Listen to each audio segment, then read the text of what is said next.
What's going on, everyone? Welcome back to another episode of the Mets Central Podcast, episode 78. I do apologize for being late to the podcast episode here, as I was a little bit roped up, setting everything up. So, again, I do apologize there, but we got a lot to get into in this episode, probably the most jam packed episode thus far. And of course, I'm on a time crunch as I will be headed to the stadium after this, actually, to go and watch the new acquisitions as the deadline has came and went. So now we are going to see some of these guys that they acquired in action. We're going to break that down, talk about the series that just happened against the San Diego Padres here. If you guys like Matt Moore, I apologize that he is not here today. You're going to have to deal with me as I am flying solo on this episode.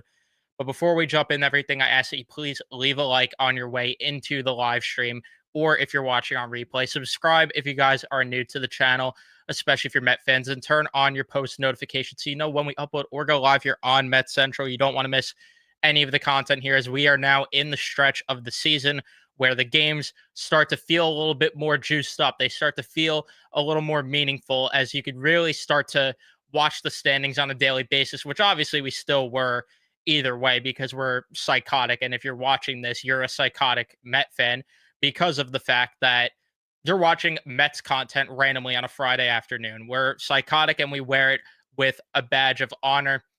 So yeah, like I was saying there, let's talk about everything that went down. As again, the Mets got swept back-to-back series. The new season, if you will, is kind of beginning tonight, and it's kind of an opportunity for this team to take the next steps forward, if you will, to start to step up, I should say. I don't know how I want to phrase it in that regard, because what I'm trying to get at is, now that the front office signaled to the organization, signaled to the players, we are going for it. It's put up or shut up time for you guys. That's what they signaled to the Pete Alonsos of the world that are not performing well, the Francisco Lindors of the world that are not performing well enough. That is the message that has been sent to the room now. And now it is up to the players to go out there and perform.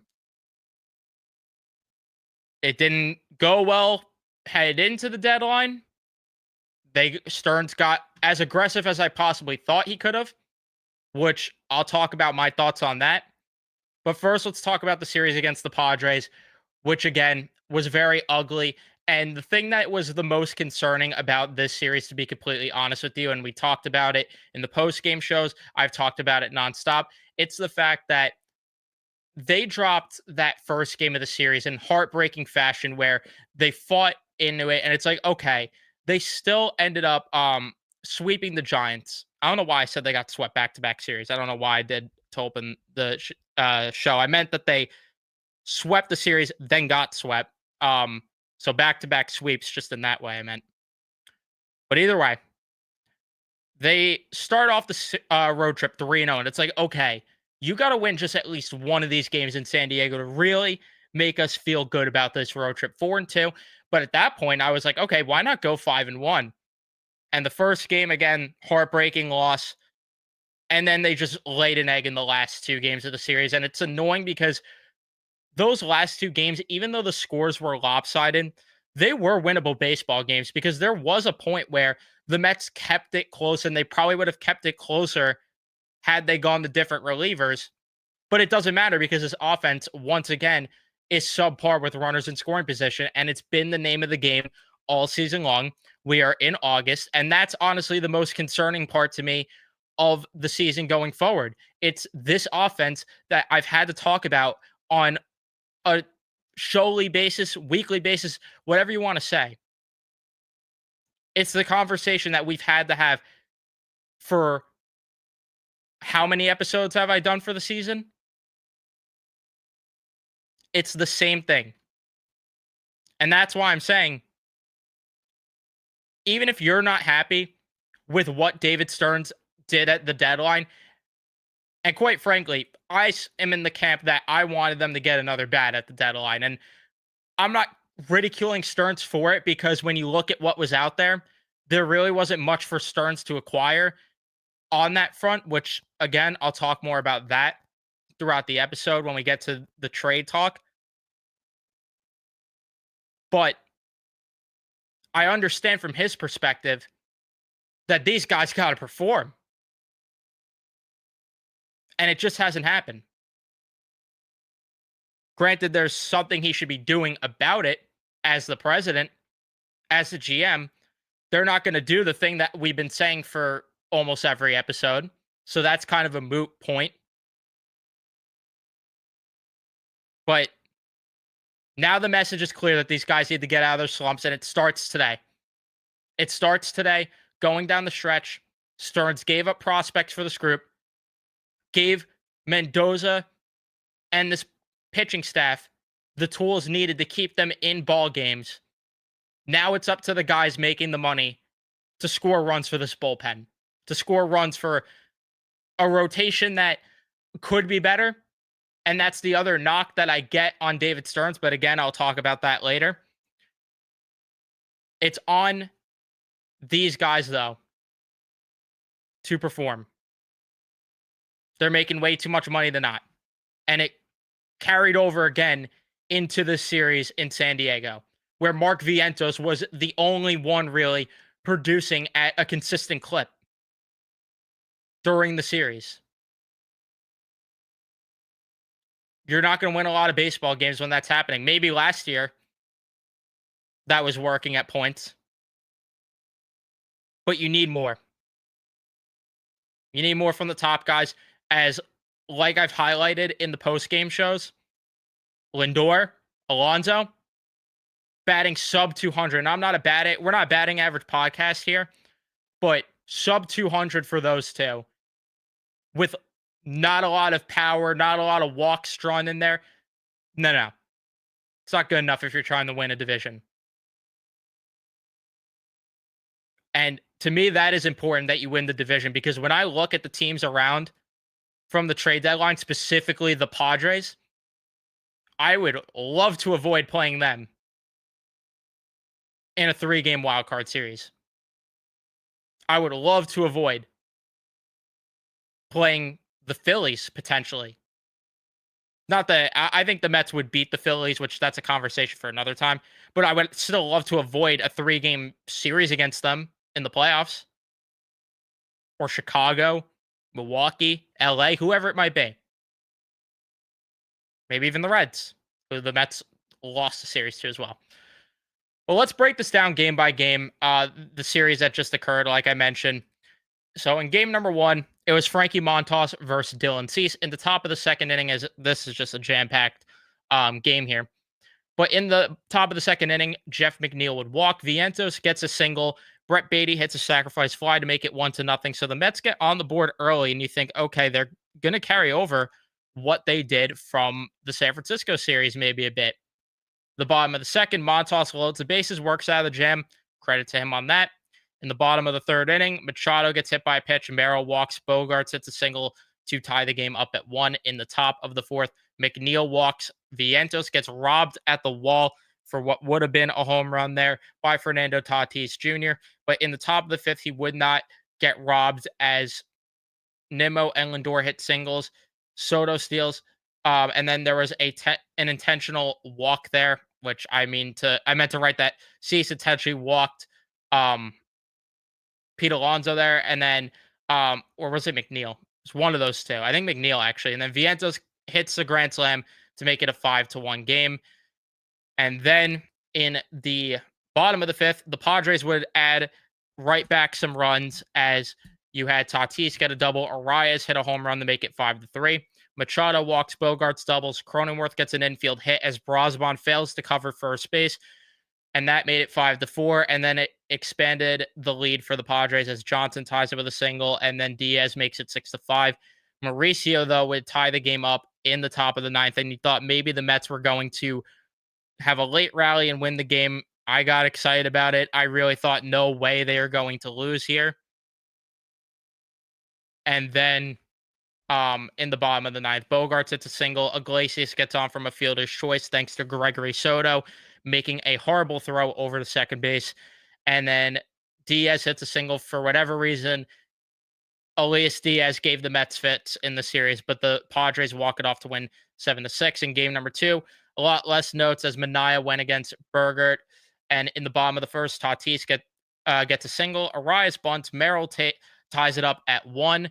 In the top of the fifth, Beatty walks. Torrens hits a single. Nimmo walks. So with bases loaded and nobody out, all they have to show for it is a sacrifice fly, which was not even a deep fly ball. They really were benefiting off of Tatis making a selfish play out there, and it still didn't matter. As in the bottom of the sixth inning, Tatis walks, gets caught stealing. Arias hits a single. Merrill with a triple to make it 2-1. In the bottom of the seventh, the game was pretty much over there as Iglesias and Cronenworth hit singles.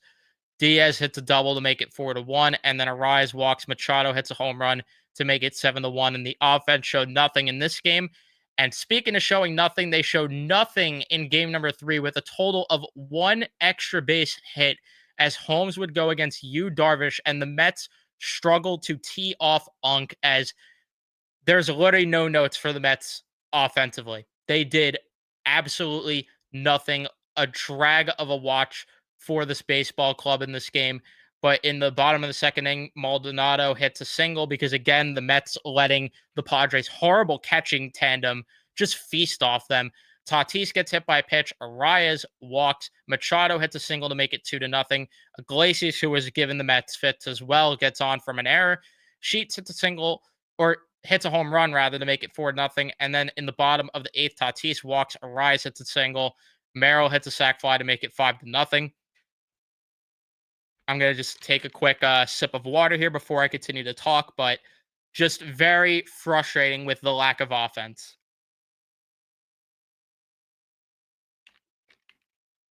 Now, as I was saying, very disappointing to see the offense struggle as much as they did.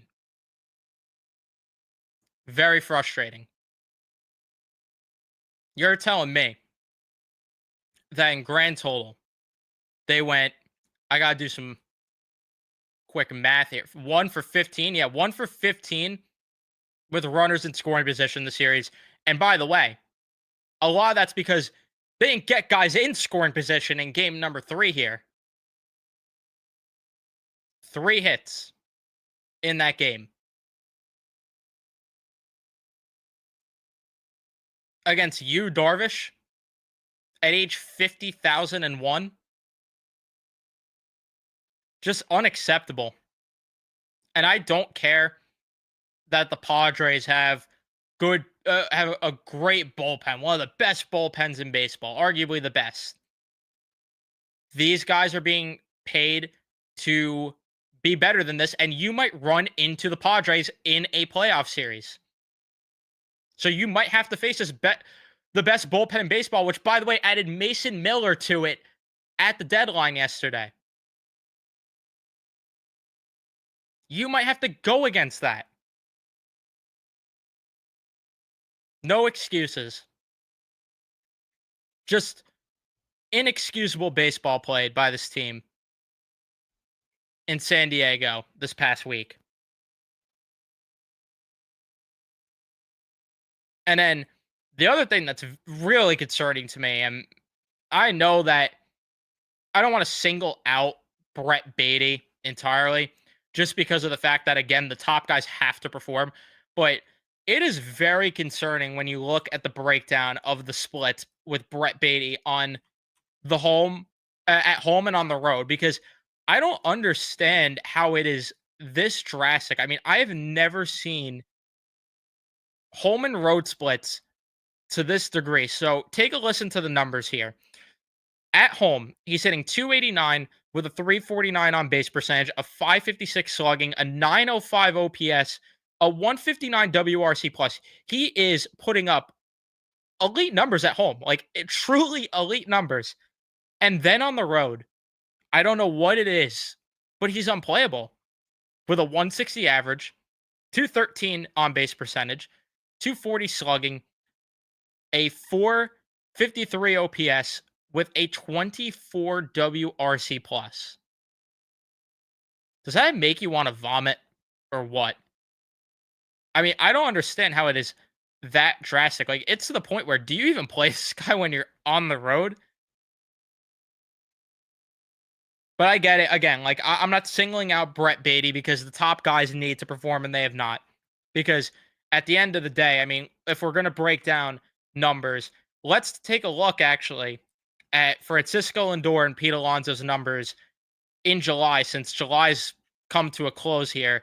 And I can tell you right now for free without even looking that they're not going to be good, because we broke down the numbers the other day of the last 30 games. So it's pretty much up to par to that. Maybe a few games of June in there because there's been off days, of course. But in terms of the numbers there, here we go. So Pete Alonso in July. Just reading it. Okay. So Pete Alonso in July, 141 batting average, 242 on base percentage, 306 slugging, 548 OPS, 52 WRC plus. For Francisco Lindor in July, if I could find what I'm looking for here. Where is it? There we go. 206 average, 257 on base, 373 slugging for a 629 OPS and a 78 WRC plus. And the thing that's concerning is that Lindor's June numbers were not any better. So we got the good start from Lindor, but at what cost, it feels like, right? Because he was putting up elite numbers in April and May. But this is, again, why it comes down to, as much as I wanted them to go out and get an Eugenio Suarez or go out and get a big time bat yesterday or whenever this past week, I understand from the perspective of the front office where it's like, you have more than enough capable guys at the top of this lineup to perform. They're not doing it, though. And I don't know what it is here. And all I could say is that it's got to be put in the rearview mirror now. And I'm willing to look by it if these guys start to perform down the stretch here when it really matters. Because the only good part about this is, if you want to spin this in a positive front, because I like to attack it at all angles, if you want to go the positive route about this, the direction that I would look at it, if you're looking for that, is you're winning games, not at enough of a clip as you need to, but you're still in a spot where you could get one of the top 2 seeds to get the bye. You have the division lead right now, and those guys aren't playing good baseball. That's your positive angle of that. But the downside is, again, when are they going to turn it around? They're too good not to. But when is it going to happen? And I get what Will is saying here about the broken toe. But at the same time, I mean, only Lindor would know how he feels. But all I could say about that, and I say this all the time in sports, not just with baseball, but about injuries in general. If you are playing that hurt, and you're not performing well at all, like you're hurting the team more than helping the team because you're playing injured, then you have to sit. And I get that's not in the nature of Francisco Lindor, and that's what we love about him, and that's why some of us want him to be the captain of this team. But at the end of the day, he's not playing good enough baseball. And if that's affecting him, then he has to sit for now until it's better.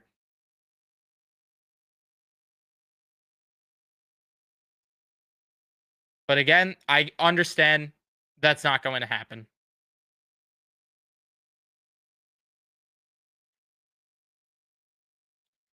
As we're getting news about the lineup coming in that Mullins isn't playing. Mullins, who has good reverse splits, isn't playing. Okay. Sure. That's a tangent for that's a tangent for another time, for later in the episode. But either way, yeah, like I said, I mean, if Lindor's still playing hurt, then he's got to sit. And then Pete Alonso, I mean, it looked like maybe he got banged up in one of the games, the one that Juan Soto got hurt, which that's concerning as well. Thankfully, he's avoiding the IL and he is in the lineup tonight. But it does concern me that maybe it might affect his play for a little bit. Let's hope that's not the case. But again, like if those two are hurt, a little worrisome to me. But either way, and yeah, I don't know. I thought Mullins is on the active roster now. If he's not on the active roster, then yeah, that makes a lot more sense because that means he's just not available to play yet. But I don't know. Is he on the active roster? Didn't they put him on the active roster? Or am I crazy? Maybe not yet. Let's see. Yeah, he's not on the active roster yet, so maybe he's just not available yet. That very well could be the case. But either way, um, yeah, I mean, let's talk about though the trade deadline acquisitions, just because I think that's going to take up more of the conversation than the series. All I could say about that series is the top guys need to perform better. It's that simple. But let's talk about the trades that happened. As we already talked about Gregory Soto since that happened, so I'm not going to dive into the rabbit hole of Gregory Soto again. Let's talk about, though, the adds to the bullpen first, as the Mets went out there and acquired Tyler Rogers from the San Francisco Giants a couple of days ago. It was 2 days before the deadline. Very shocking trade randomly, as it happened during first pitch of the San Diego game, the final game, which they kept showing Jose Budo, which I don't get why SNY had to keep showing him, borderline crying in the bullpen, but sure. Either way, though, the Mets acquired Tyler Rogers in exchange for Jose Budo, Blade Tidwell, who is the 10th ranked prospect according to MLB Pipeline, Drew Gilbert, who is ranked 12th according to MLB Pipeline. And yeah, the Mets get Tyler Rogers, who in 53 games played has a 2.82 ERA, a 2.59 FIP, a .860 WHIP, 6.8 Ks per nine, a .7 walks per nine clip there. And in terms of his pitch mixes, he throws a sinker. He has utilized that 74% of the time this year, and he tops out at 83.3 miles per hour on it with a 125 stuff plus. And then the slider, 26%.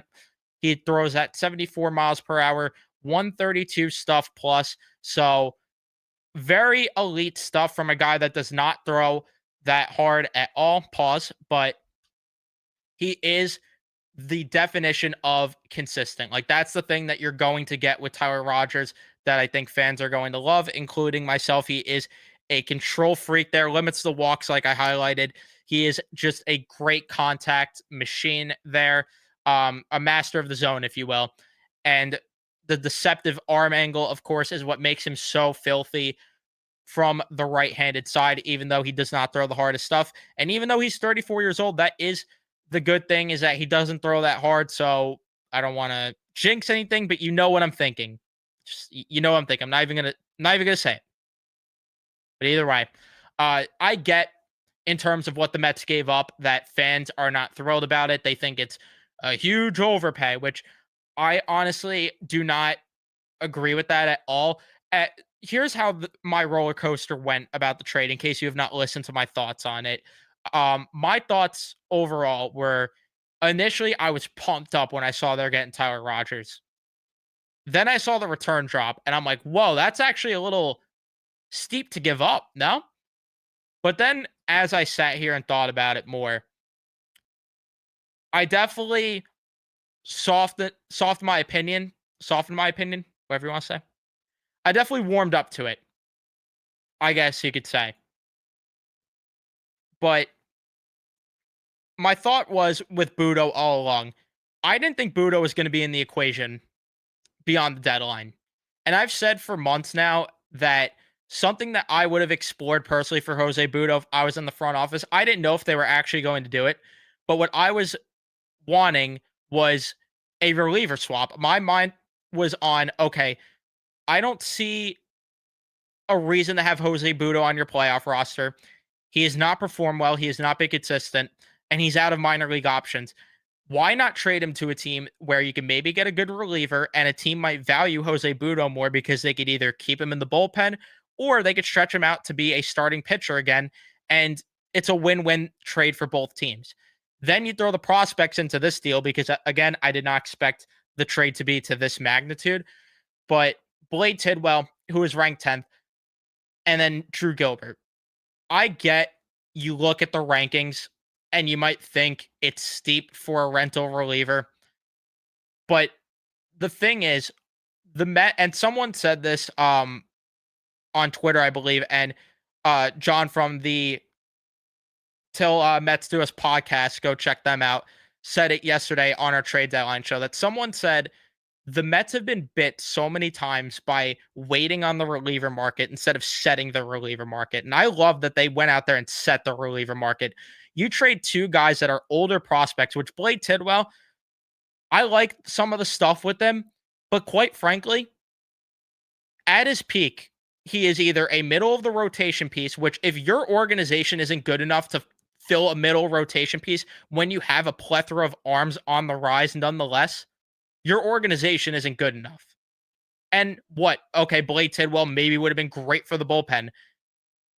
I would rather have Tyler Rogers right now, who helps his team potentially win a World Series right now, than Blade Tidwell. And then Drew Gilbert. There was no avenue for him. He got lapped by Carson Bench in the pipeline. He's not a true center fielder. He was Rule 5 eligible at the end of the year. The Mets had to move Drew Gilbert. And I get the sentiment, and this is where my thought process was. If you were against moving Drew Gilbert in a rental reliever deal, I understand that. But my counter to that is, don't you think they explored the market to see what teams want Drew Gilbert? And maybe there was a lot of teams that didn't value him for the same reason the Mets didn't. He's more of a corner outfielder. He has not played a single inning in Major League Baseball, and he's already age 25. So maybe he's turning 25 in September. Maybe teams didn't view Drew Gilbert as highly as some Bet fans might think he is. There just wasn't an avenue. The corners are blocked. And what? He was going to play center field. They went out and acquired a center fielder, and who knows what he would have been. You're banking on a lot of ifs with Drew Gilbert down the stretch. This is the price you have to pay to get a good reliever, and I was fine with it. And if you're not happy about it, again, I can't change your mind, but that's all I could sell you on to maybe convince you to switch your mind on it. The Ryan Helley trade, which happened the same day, later that night, right after I did the post-game stream, actually, as I knew I messed something up with the graphic. I meant to put that the Mets acquired Ryan Helley under that page. Just ignore that. I always have a typo on one of the graphics.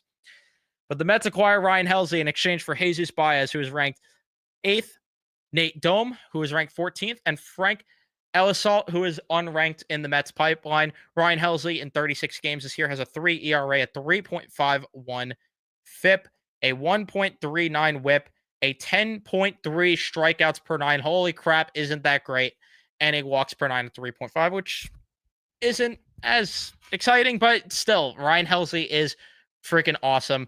And he is a guy that I believe actually has racked up a good amount of saves this year as well. If I want to pull that up, which I could have put on the graphic, but here I am not thinking about that. 21 saves on the year, yes. And then he had 49 leading the league last year. So a guy with legitimate closer experience to split the time with Edwin Diaz, because there's been so many times this year where the Mets have not had Edwin Diaz available, and then they're scrambling to try and get those last few outs. Well, look no further than Ryan Helley being the 1B closer to Edwin Diaz. Sick entrance as well. So we get another entrance with some aura.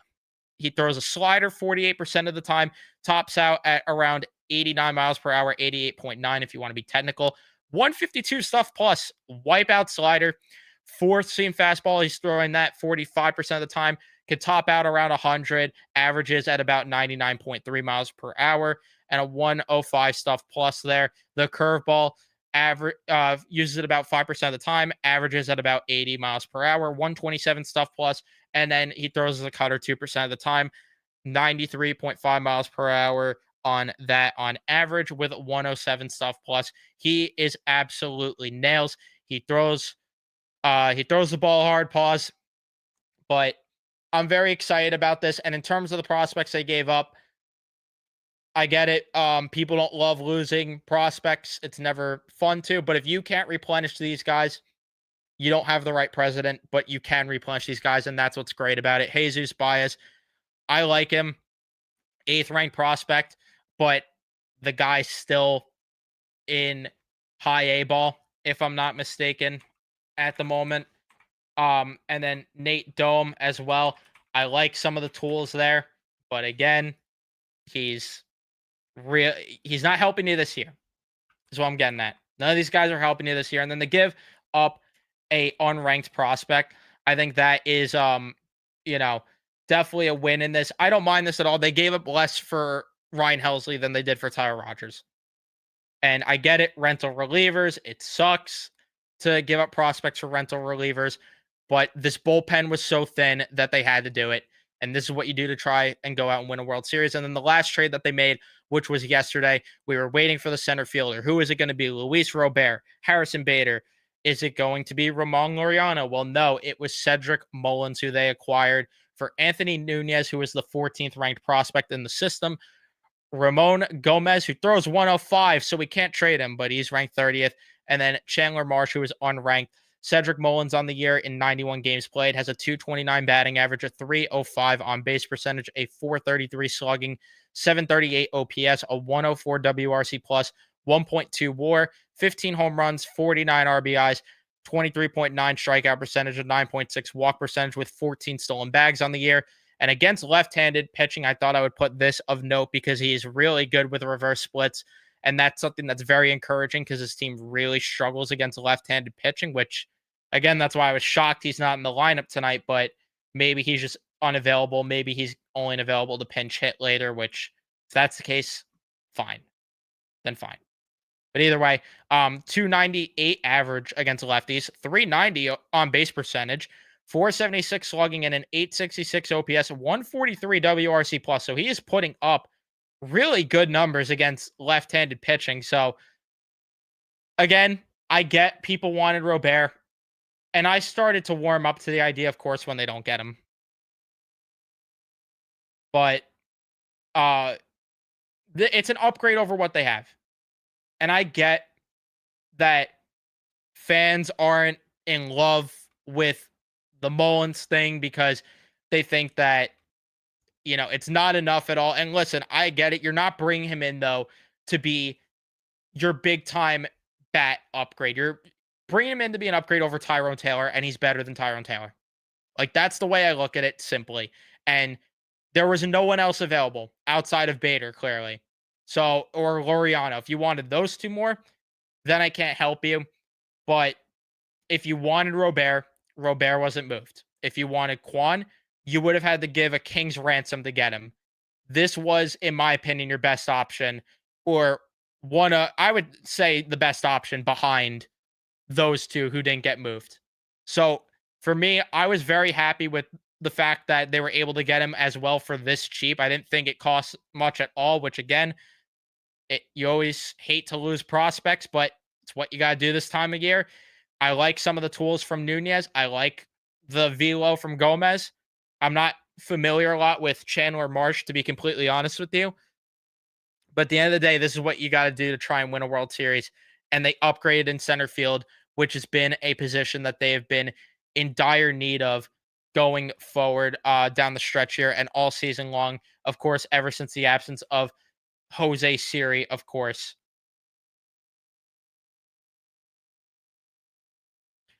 So we will sorry, just got distracted by Twitter. So we'll see what's going on with Mullins. I'm guessing he's not in New York yet because there's no way that they're sitting him when he has the numbers against the lefties that he does. And Carson from Mets Weekly actually just tweeted how he's got good numbers against Robbie Ray as well. So I'm assuming that, I'm assuming Mullins isn't here yet, which I guess we'll wait to see because Mendoza's talking to the media now. But overall, if you're going to talk about the deadline as a whole, I give it a B plus. And the reason why is I wanted a starting pitcher. But the reason I'm willing to give Stearns the benefit of the doubt for not getting a starting pitcher, who went? The only guy I could look at and say the Mets maybe should have attacked on the starting pitcher market is Merrill Kelly. I thought he didn't return anything special, and maybe you could have got aggressive there a little bit.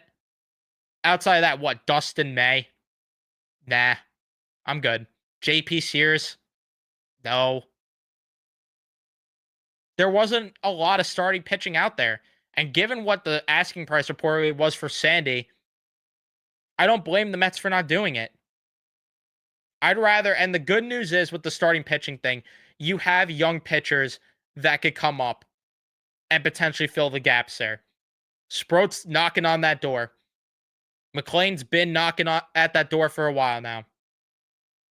So those are the encouraging signs there, at least in terms of, reinforcements potentially that are on the way. And I get that not a lot of people are happy about that, which, quite frankly, I get it. And I don't blame you because I was, I'm not thrilled with the Holmes thing lately. I don't blame Clay Holmes. I get it.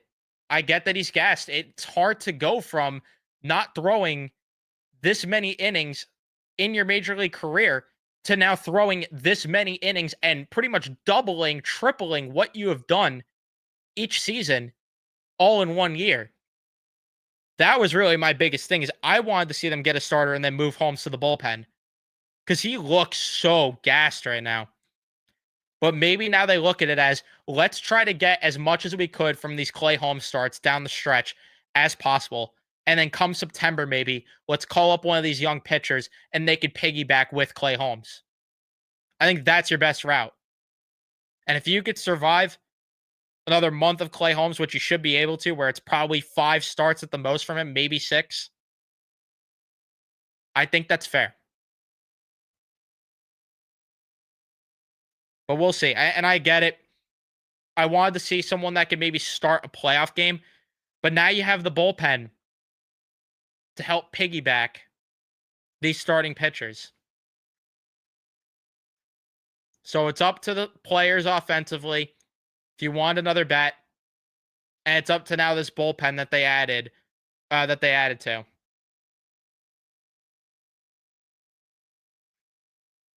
So let me see what you guys are saying in the chat though about these trades. Would rather go to the NLCS again than have Gilbert. Yeah, I'm with you on that.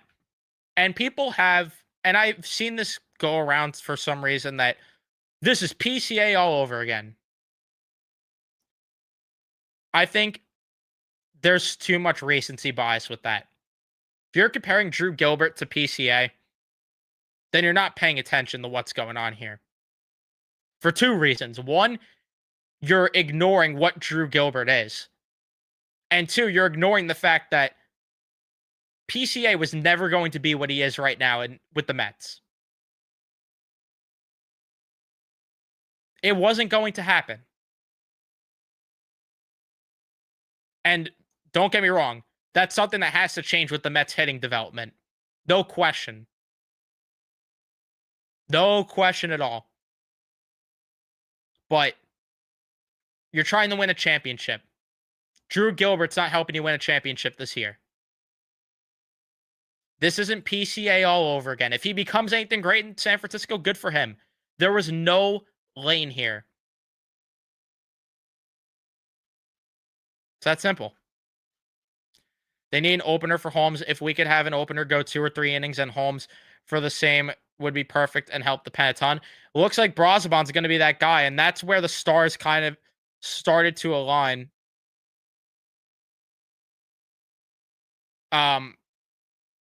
Okay, we have an update on Mullins. Sorry to hold my thoughts up here, but Mullins is on the way to Citi Field right now. He should be at the ballpark at some point this afternoon. So that makes sense why he isn't in the lineup. Maybe he'll pinch hit late in the game.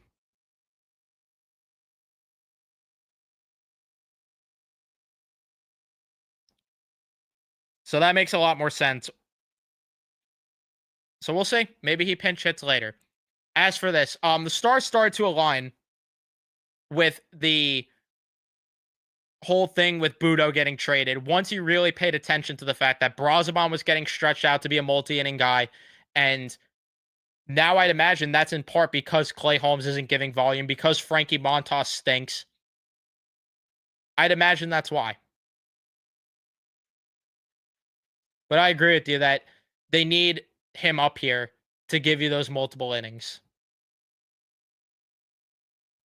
Yeah, that's really it. And they could always make a last minute change to the lineup if Mullins is here in time, or if not, maybe they again use him later in the game, which I'm selfishly hoping for, because part of why I wanted to go to the game tonight is to watch these new guys get into action here. Pause, but I wanted to watch Cedric Mullins out there in center field. At least give me a couple innings of it.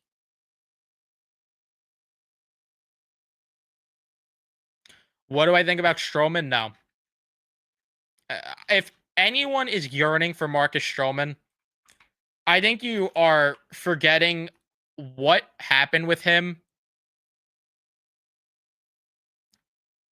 in his stint with the Mets and how that ended. And I think you're forgetting about how bad he was just now with the Yankees. Is he an upgrade over Frankie Montas or Clay Holmes? Come on. Let's be serious here. Come on. We can't be sitting here begging for no. Marcus Stroman, get out of here. Feel like we didn't give up that much for Rogers. Gilbert keeps falling further down the prospect list, and we might have better coming with Chet and Benj. Tidwell might be okay-ish 4 or 5 or a decent reliever, and Budo has kind of been a shell of his former self from last year. People forget he was awful in the playoffs. Took all the words right out of my mouth there. Like those are exactly my thoughts in 2 comments. Gilbert's been falling. He's Rule 5 eligible at the end of the year. There's a logjam at the corners. You have better center field prospects with Jet and Benj. And I'm not even a big Jet Williams guy, but I think he's better than Drew Gilbert. Tidwell, again, if you can't replace a Blade Tidwell in your farm system, you have way bigger issues here. And they already have better than Blade Tidwell.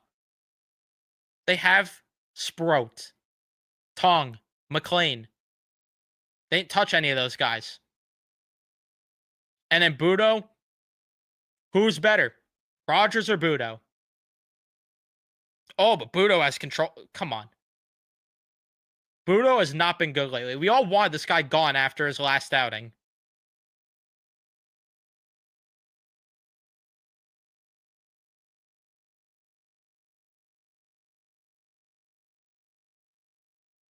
I don't understand this whole. I don't know. I don't understand this whole mindset that, oh, like, what a horrible trade. The Mets overpaid. Like, did we see what all the relievers were going for? And I get that these guys are rentals for some of them that had control, but the Padres gave up the 3rd ranked prospect in Major League Baseball for a reliever. And again, I get the control factor, but we're going to lose sleep over Drew Gilbert. Come on. And this too. You have to have spots on the 40 man. And you need to fill it with the best talent possible. And those guys, they're not cutting it. Budo could barely go 1 inning now. Maybe if he was going 2 innings, but then he would need lots of days off to do that anyway. And again, if you can't replace Jose Budo's multi-inning role with someone else, which they clearly could do with Brosban, then that would have been a reflection on the organization not being good enough. But thankfully, they are good enough.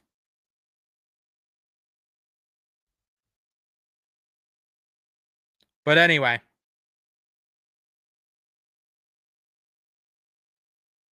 I'm going to wrap things up here. Thank you everyone for tuning in and watching. Leave a like if you enjoyed. Subscribe if you guys are new to the channel. Turn on your notifications so you know when I upload or go live here on the channel. In terms of the pitching matchups, I'm just ending the episode because I gotta go. Ray versus Peterson tonight. We don't know the pitchers for the Giants yet. I don't think they announce it. And then Senga and Montas get the last two games. Thank you everyone for watching. Leave a like if you enjoyed. Subscribe, and I'll see you guys in the next one.